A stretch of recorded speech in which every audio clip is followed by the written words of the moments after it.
DPD BKPRMI Banda Aceh kembali adakan program BKPRMI Peglih Masjid.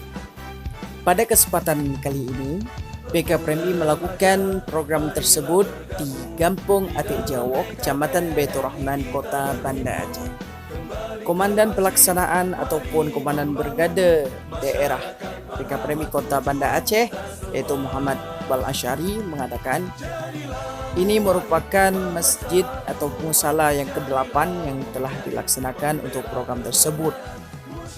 Alhamdulillah kegiatan ini sudah berjalan itu yang ke-8, yaitu di Menasa Kampung Jawa. Untuk kedepannya insya Allah akan kita laksanakan di masjid di Kampung Baru di Kecamatan Meraksa. Harapan saya untuk kedepannya itu lebih banyak lagi anggota BKPRMI maupun anggota Brigade Masjid yang bisa ikut bergabung di kegiatan BPN ini, Brigade BKPRMI Peglih Masjid. DPD BKPRMI Banda Aceh melaporkan.